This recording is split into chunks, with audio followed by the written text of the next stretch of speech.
In this video, we're looking at UFC Vegas 85. I'm going to go over DraftKings plays, strategy, lineup construction, everything you need to be successful this week, and I have some free money for you, so make sure you watch until the end. As always, you can call me Kunath. Let's make some money this week.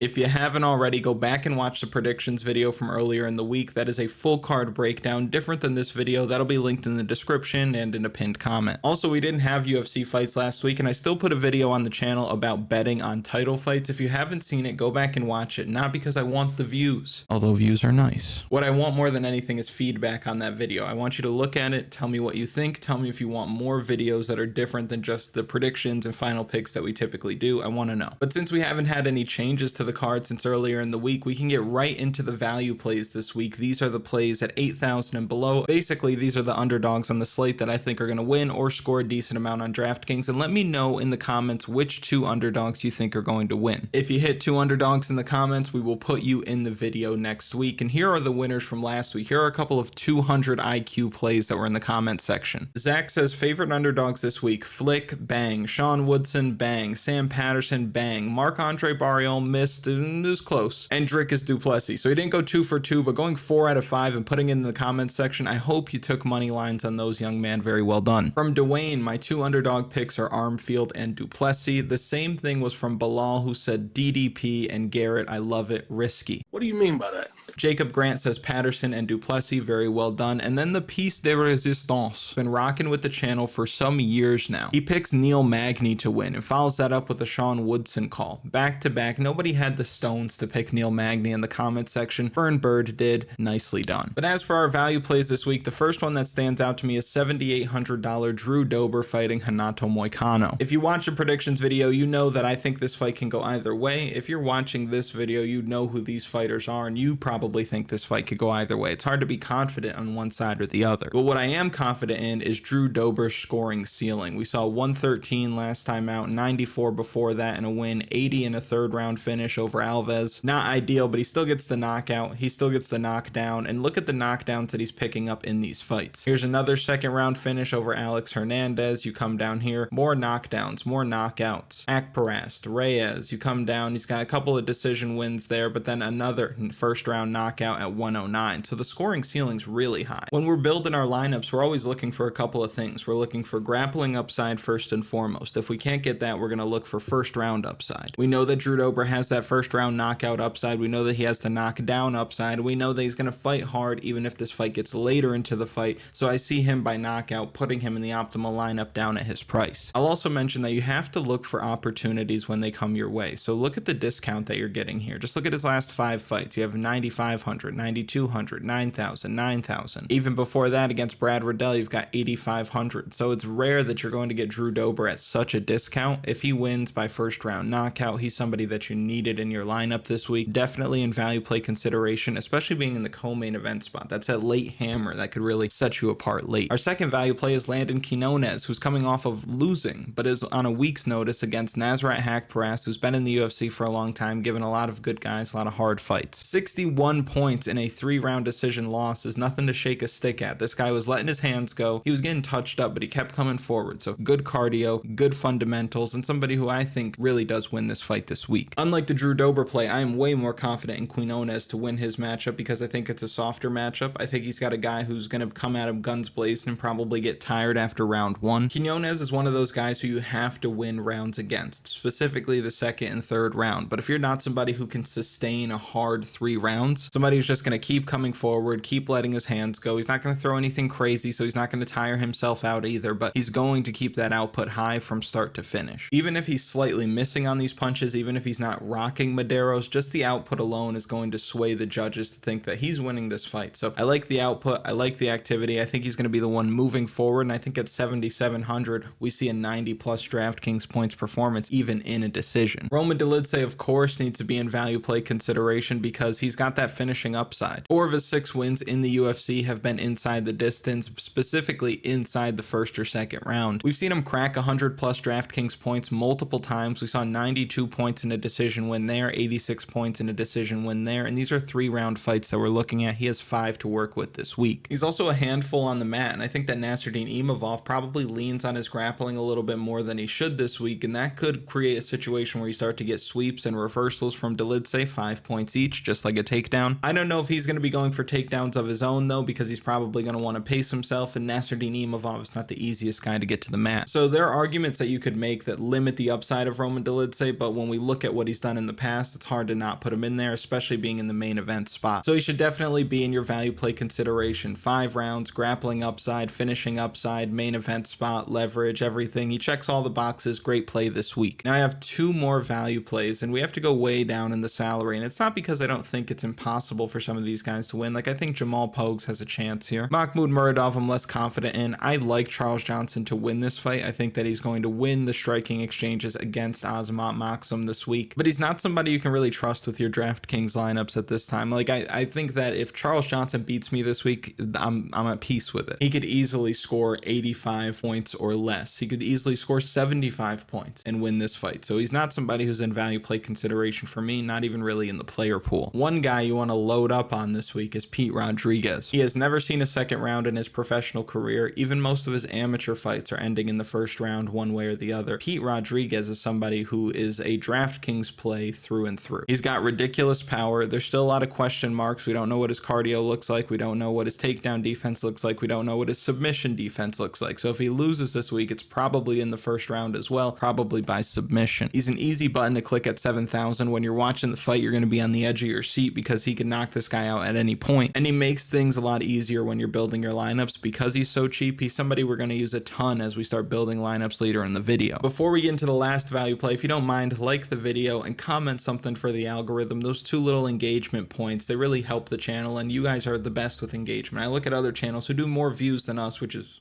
absurd. They don't get nearly the amount of engagement, so I really appreciate you guys and the things that you do. And if you're new here, consider subscribing. Some of the best DFS and MMA content you're gonna find on the platform. Let's go. The last value play is Diana Belbiţă. Hey yo, what the fuck? Now, before you scoff at women's MMA, before you throw up thinking about putting Diana Belbiţă in your lineup, there are a couple of things I want you to consider here. In her 6 UFC fights, look at these striking numbers. You would think, close your eyes, let me read these to you. 108, 154, 124, 126, 104. Are we talking about Max Holloway here? Crazy output, and someone who's going to just keep throwing, and this fight is for sure going the distance. So if the fight we know is going the distance, and we think Diana Belbiţă is going to win, and she needs to score us around 85 DraftKings points down at her price to make it worth it, at least in larger field tournaments, well, we have to consider what that would have to look like. So let's do some backward math. For starters, we know 30 points is coming from a decision win. This fight is certainly going the distance. If she wins, that's 30 points, so she needs to make up the other 55 points. How is she going to do that? Well, a strike is worth 2 points. A significant strike is worth another 2 points. So what you're going to do is add your strikes and your significant strikes together. You would then multiply that by 0.2, and you're going to find out exactly how many points you scored. But here's what we can do. We could take the 55 DraftKings points that we need, and we could divide that by 0.2. What that means is she's going to have to combine total strikes and significant strikes of 275. But 275 is asking for a lot. We're probably going to get something closer to about 230, which means we only have about 10 points, give or take, that we would need to make up. Well, she might get a takedown in this fight. You couple the control time, you get a few extra strikes, and you're right there at the 85 DraftKings points that you need. And in her 2 decision wins in the UFC, we see she scored 91 DraftKings points and 89 DraftKings points. So the ability is there. Given that it's women's MMA and she's the 2nd cheapest fighter on the slate, meaning she's the 2nd biggest underdog on the slate, that's going to push her ownership way down. So you're getting leverage. You need north of 85 DraftKings points, which she has done in both of her decision wins in the UFC. I think that this fight is a lot different than the first fight that they had because I don't think Molly McCann is all that good. Molly McCann said in an interview leading up to this fight that she's going to block out the crowd, and I don't know if she knows this, but she's fighting in front of like 12 people at the Apex this week. Come on. So like we talked about in the predictions video, I'll take the bigger, the younger fighter who I think is at a different point in her career. I think she's moving toward her prime while Molly McCann is moving away from it. That'll do it for my value plays this week. If you think other underdogs are going to win, again, put them in the comments. You shout out two correctly, I will shout you out in next week's video. But these are the players I recommend that you use in your player pool. Put them in your lineup optimizers. If you don't have a lineup optimizer, you can go to KUNATH'MMA.com, grab a lineup optimizer that's going to work for classic mode. It's also going to work for captain mode. $5.99. You won't find a lower price on just the optimizer for that in the industry. You're also looking at a situation where we have 4 fight cards this month. That's basically $1.50 per fight card to be able to have a tool that most of your competition has anyway. This is not DFS from 10 years ago. It's not from 5 years ago. The field is getting better. They're getting smarter and they have more technology. So I don't think a lineup optimizer sets you apart from anybody. I think you actually start to keep up if you don't have one. But if you want all of the additional benefits like the official betting article, the DFS strategy guide, the data model, the projections, the lineup optimizer as well, and access to the community forum, you can grab a total access package, the best way to support the channel, the best value that we can offer today. But now we can start building some lineups. We'll start with cash game lineups. These are your 50-50s, your head-to-heads, your double-ups. There are a few ways that you can go with it this week. I find this week to have a very stackable main event with Nassourdine Imavov and Roman Dolidze. You could put both of them in there. I think this goes beyond 3 rounds. This could end up being a war back and forth where both guys are throwing hundreds of strikes, landing 100+ strikes. The loser's going to score pretty well. The winner's going to score pretty well. Very good main event to stack this week. As always, we have the same amount of salary left over as if we were to stack any other fight. So what we can do is come down here, grab somebody cheap who we don't think is going to be finished and may have a chance of winning. You guys know I say this all the time, and if you're new and you've never heard this, I'll tell you real quick. Your cash game lineups are super important. You can use them to offset what you're putting into your tournaments. You can use them to build up your bankroll so that you can get into better tournaments instead of playing like these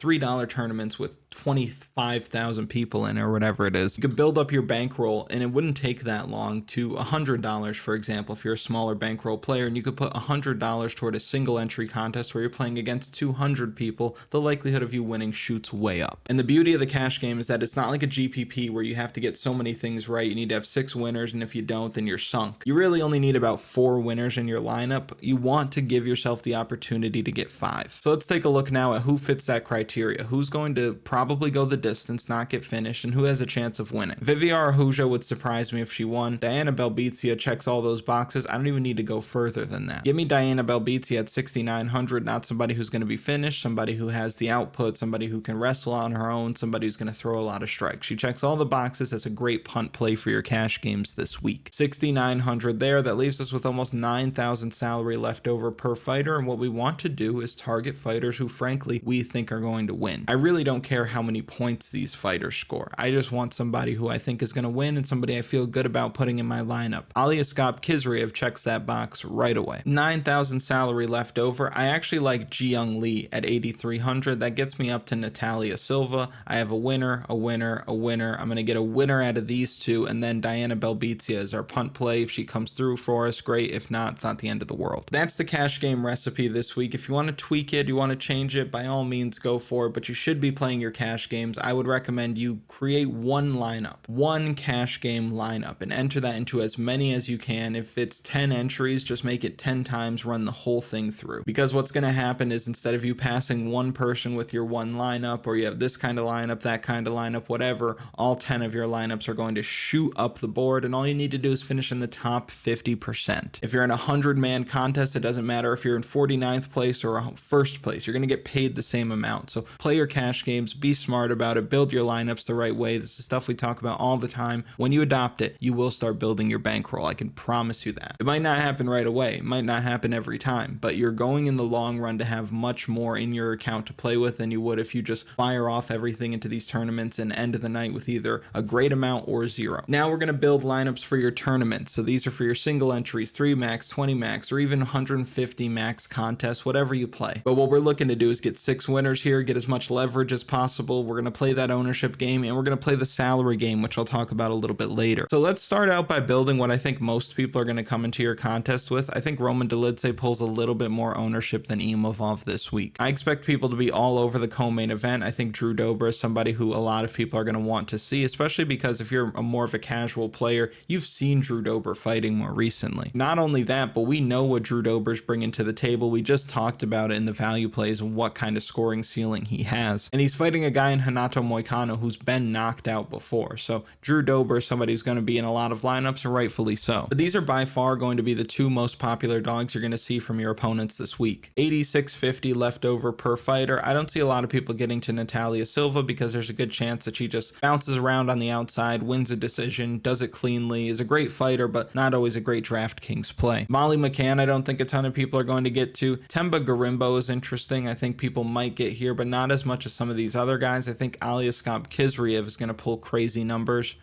I think Thomas Peterson's going to pull quite a bit of numbers. You come down here and you've got somebody like Jiyoung Lee, 8,800 left over. Can't get Nassourdine Imavov. Medeiros, I don't know if a lot of people will get here because it's his main event. Not main event, it's his debut in the UFC. Those are two very different things. But now you've got 8,800 left over per fighter, so you can't go here, you can't go there, you can't go there. Julia Stoliarenko is interesting. One of my favorite plays on the entire slate, because when Julia Stoliarenko wins, she's breaking slates. Case in point, she's only won twice in the UFC. First time she was, I believe, the biggest underdog on the card against Molly McCann, who people are arguing is going to win this fight. I don't think she's going to win this week, man. Almost drops a century on her at 6,800, 123 points here against Jessica Rose Clark as an underdog as well. You're not going to find her favorite in these matchups all that often, so this is kind of the different psychology as well. We talked about Drew Dober before, getting him at a discount. That's awesome, but what happens when you are forced to overpay for a fighter? You can argue that Julia Stoliarenko is only the kind of fighter that you would bet on if she was the underdog, and that makes a lot of sense. But what we've learned over the years about MMA DFS is that at the end of the night, what didn't make sense is the thing that works. So if you are technically overpaying for Julia Stoliarenko compared to her history, it might work out for you. So let's plug her into your lineups. I don't know if this is exactly what people would be coming with. I don't know if Jiyoung Lee is going to be all that popular, but these four will certainly be on a lot of people's radar this week. And I don't hate this lineup. If I had to make some minor tweaks to it, I might take Jiyoung Lee out because I think that fight goes the distance. And I might take Drew Dober out as well. I've got 8,300 left over. I can come up here to Renato Moicano at 8,400. And now I've got a little bit to play with in this mid-range. I might go with landing KUNATH'S. 600 salary left over on the table. I'm perfectly fine with it. Now, these are things you could do as you hand build. If you have a lineup optimizer, it's going to spit stuff like this out anyway. But it is fun to hand build and get an idea before you start using tools like that. So definitely worth taking the time to tinker with your lineups and coming up with different combinations. Now I'm going to click around here with some fighters and just see what we could come up with. I like Gilbert Urbina. I like Khizriev. I like Nassourdine Imavov with 5 rounds to work. Stoliarenko. I can come down here to Pete Rodriguez.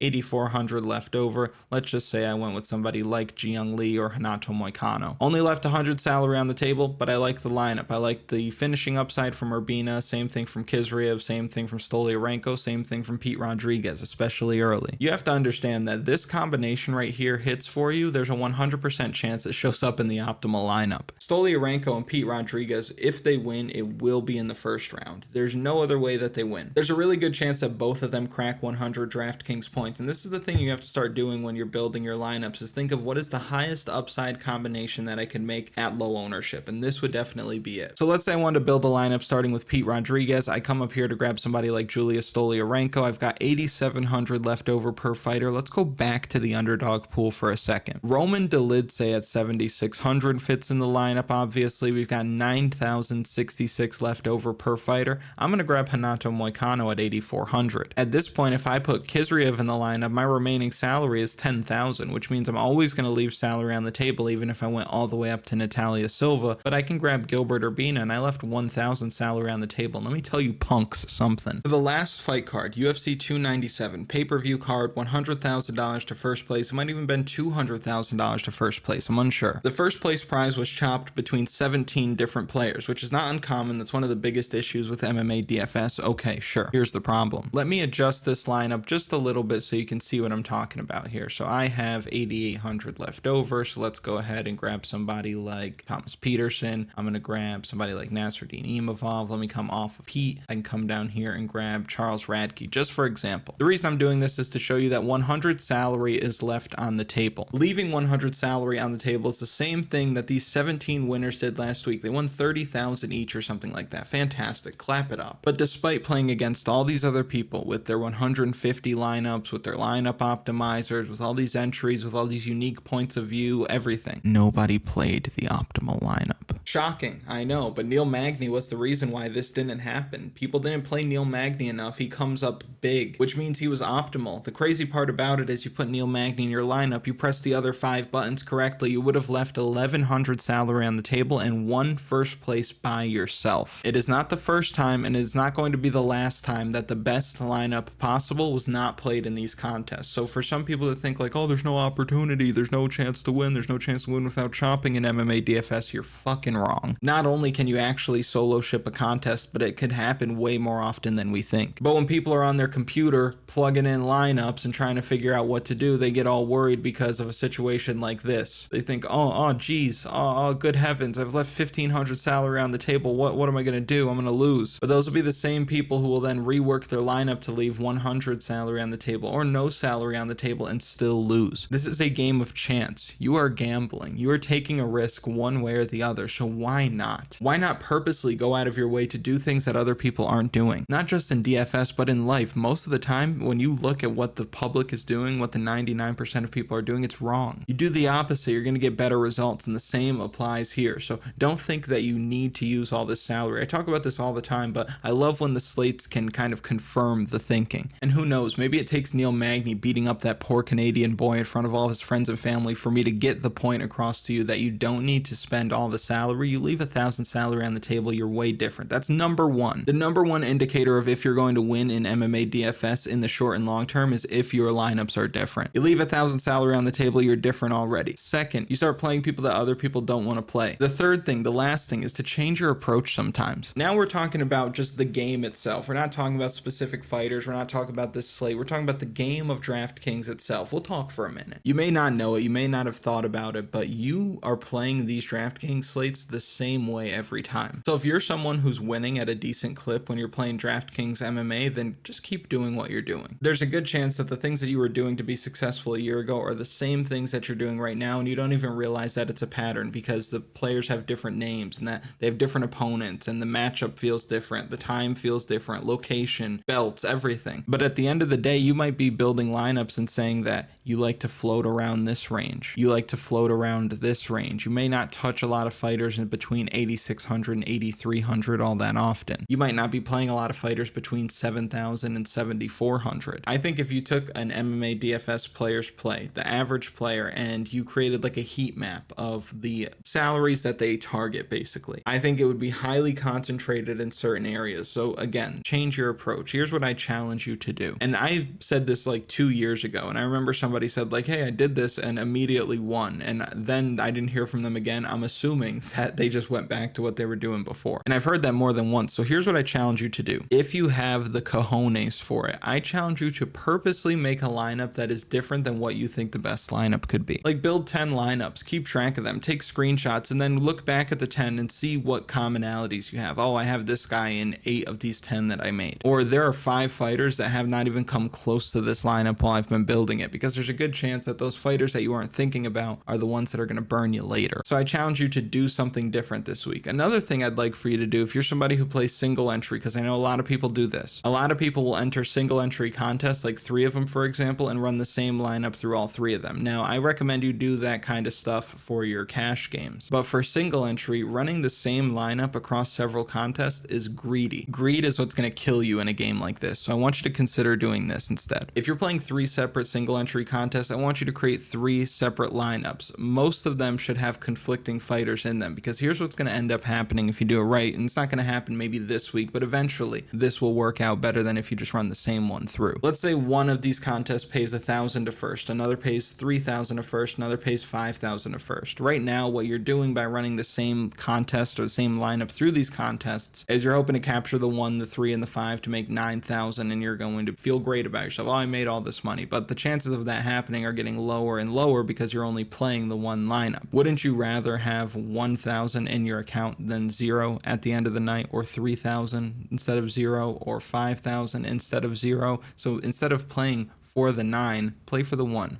play for the 3, play for the 5.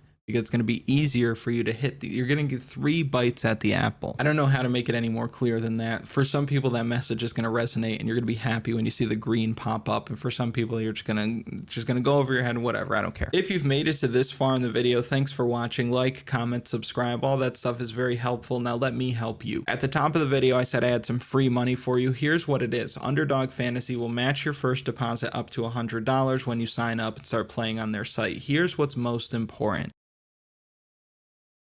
People are missing the opportunities that these pick'em sites offer, like Prize Picks, like Underdog, like Super Draft, wherever you play. People are missing the opportunities on these sites, and I'm going to explain to you one of the biggest opportunities that you're going to find. These places run promotions for you to essentially place free bets or bets at way plus EV way more often than you would think. So I'm going to show you. So take a look right here at the featured. So these are promotions. What they are gifts basically from these sites. They're saying here is a free bet, a free square, because you know somebody like Donovan Mitchell or Lauri Markkanen, starters, all-stars, guys who score 30 points a night or whatever the case may be, they are going to score a half a point. They're going to make 1 point. So you plug that into your slip. Donovan Mitchell higher than 0.5 because it is a free square. Now what we can do is come down here to MMA, the sport we know, the sport we love. What are we going to do? So now we can come here and see Themba Gorimbo, lower than 7 minutes of fight time, which is essentially saying under a round and a half. It's not a perfect 1-to-1, but you can call it that. Themba Gorimbo under a round and a half is basically what this is. This pays out 3x. If you see it right down here, this pays out 3x if it hits. Well, you know Donovan Mitchell's going to hit, so basically you need Themba Gorimbo to hit. So what's 3x? Okay, so there it is. So you've got your $10 bet. If it wins, it's $30. Again, you know that this will hit, so what you're basically doing is putting your 10 for 30 on this. Here's the deal. So you take your free square here that they're offering damn near every day. You couple that with Themba Gorimbo, lower than 7 minutes of fight time, which is essentially under a round and a half. You put your $10 bet in here, it pays out 30. The reason why that's important is because